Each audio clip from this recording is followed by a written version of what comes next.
Doon napupuno yung reserve niya. Punong-puno yung reserve niya. Ngayon, titingnan natin kung bakit siya napupuno. Tinanggal natin yung hose ng reserve. Titingnan natin kung ito may problema. Pisilin natin yung hose.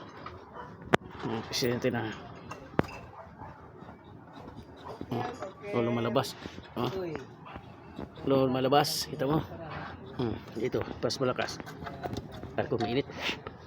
Mainit ito pero kita mo? Lumalabas. Ibig sabihin may problema. Titingnan natin. Yun ang nawala. Yung dulo. Nawala yung dulo dito.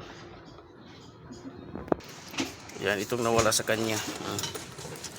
Nawala yung dulo. Yan, walang dulo. Ito mayroon.